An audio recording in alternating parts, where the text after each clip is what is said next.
What's up sa inyo mga ka-gamer? Welcome po sa aking channel. Sa video na ito, tuturuan ko kayo kung paano gamitin ang inyong mga cellphone as a secondary monitor for laptop or PC. Pero bago tayo magsimula, click mo muna ang subscribe button, pati hit mo na rin yung bell icon para updated ka sa mga i-upload ko na mga video. Let's go!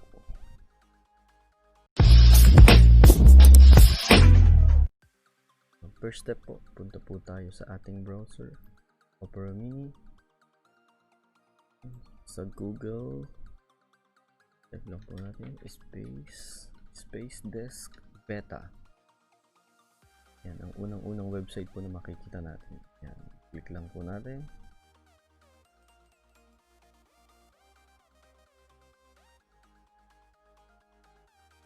Yan, then, click download now. So, bali may dalawang version po tayo is 32-bit and 64-bit. Bali 64-bit po ako. Yan. Click save.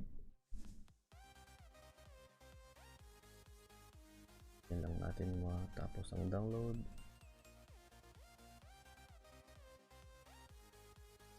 Yan.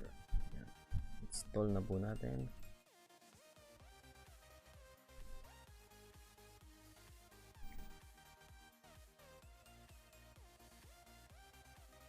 Then after nating ma-install, ito po siya.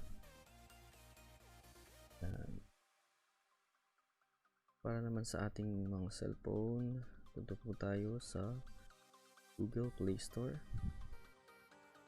Then type lang po natin Spacedesk. Ayan, Spacedesk Remote Desktop. Ayan, ito po. Yung kulay green. Bali, na-download ko na po siya.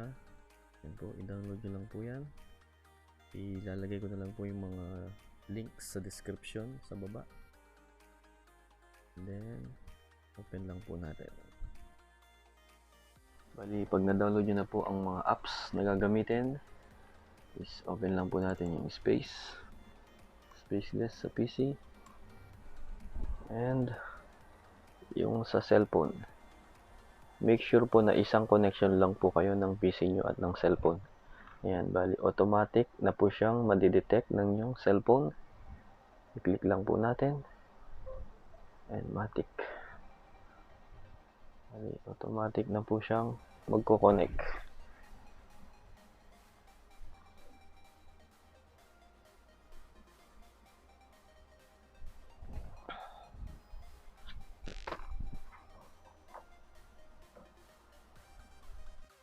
Bali pag na-connect na po siya, bali pag na-connect nyo na po ang inyong cellphone, pwede nyo pong gawing palitan ang settings. Punta lang kayo sa may display setting.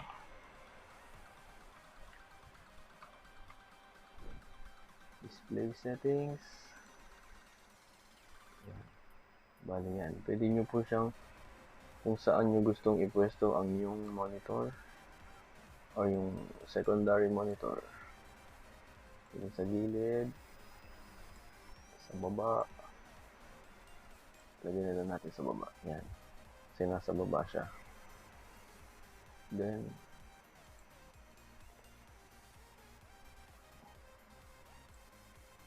click apply.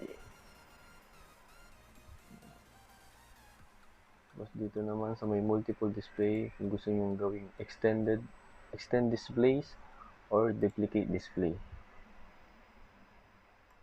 Duplicate display is yung maduduplicate po ang cellphone nyo kung ano yung nasa PC nyo.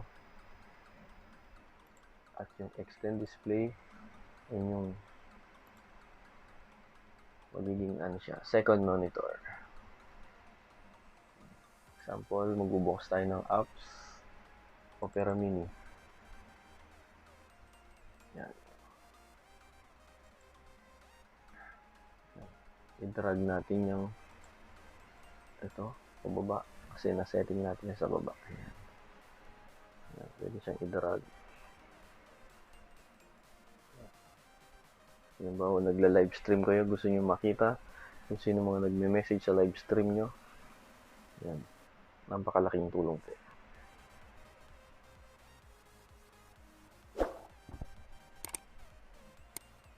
Maraming salamat po sa panonood. Kung may natutunan po kayo dito sa video na to, please huwag po kalimutan mag-subscribe po sa aking channel at hit nyo na rin yung notification bell para sa updated na video. Salamat po mga ka-gamer.